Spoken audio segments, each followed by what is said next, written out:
Naše redakce stavebních a investorských novin a TV stavu byla pozvána sem do Plzně, do Nepomucké ulice, na otevření novostavby nízkoenergetického domu od společnosti Atrium.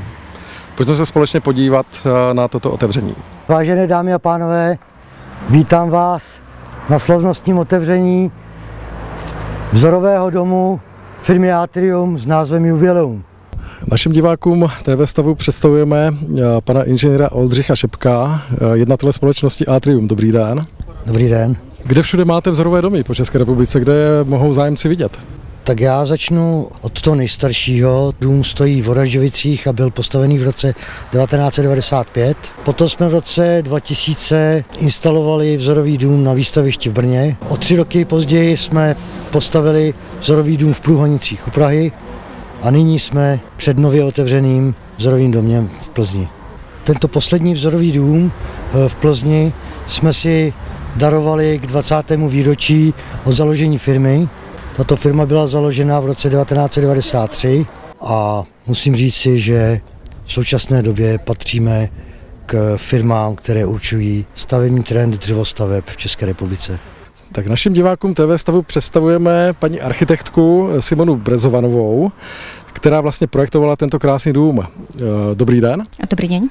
Jaké byly požadavky společnosti Atrium na tento krásný projekt? Požiadavka bola, aby dom bol atraktívny, ekonomický a príjemný pre každého človeka. To znamená, nebol stavaný pre konkrétneho človeka, konkrétnu osobu, ale viac menej tak, aby sa páčil skoro všetkým. Preto tento dom bol navrhovaný tak, aby povedzme po nejakých 10-15 rokoch užívania bolo možné tento dom predať súkromnému majiteľovi a tak, aby ten majiteľ mal naozaj možnosti bývania alternatívne. To znamená, máme tu dve hmoty domu, kde vlastne poschodový dom môže slúžiť pre štvorčlennú rodinu úplne samostatne a bungalov môže slúžiť ako dom pre deti, pre mladú rodinu, pre rodičov, alebo sa môže úplne samostatne prenajímať ako kancelárske priestory. Môže ho využívať majiteľ alebo úplne cudzia osoba, pretože objekt je navrhovaný tak, že má spoločný vstup s technickou miestnosťou, kde sú podružné merania a dom sa dá uzamykať samostatne dvojpodlažný a samostatne ako bungalov. Dvojpodlažný dom celý, prízemie aj poschodie sú navrhované v rovnakých farbách, v rovnakých materiáloch. To znamená, aby človek, keď prechádza objektom, nemal pocit, že prechádza 2 alebo 3 rôznymi domami, ale naopak, aby mal pocit jednoty.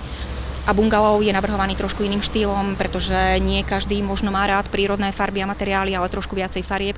Takže bungalov je navrhovaný trošku farebnejšie, možno skôr predsa len určený pre tú mladú rodinu. Čo je veľmi dôležité vlastne pri tomto objekte, je jeho atraktivita z pohľadu príchodu smerom do centra Plzne.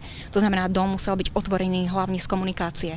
Všetky jeho presklené plochy, či už na prízemí alebo na poschodí, budú v podstate slúžiť ako reklamné miestnosti. Keď sa dom otvorí, vyťahnú sa žalúzie a rozsvietia sa svetlá, všetci, ktorí budú prichádzať do Plzne, by vlastne mali vidieť už zvonku interiér a tým vlastne by mali o ten dom záujem prejaviť, prísť si ho pozrieť aj osobne. Dom bol navrhovaný experimentálnou metódou.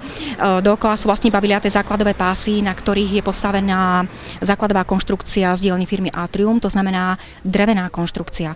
Nie je to klasický betónový základ, je to zateplená drevená konštrukcia, v ktorej sú vedené všetky inštalácie a táto by mala spĺňať vyšší energetický štandard ako klasická betónová doska. Celý dom, jeho konštrukcia je robená do pasívneho štandardu. Všetky okná, všetky technológie, vykurovanie, vetracie zariadenie, všetko vlastne smeruje k zníženiu energetických nárokov objektu.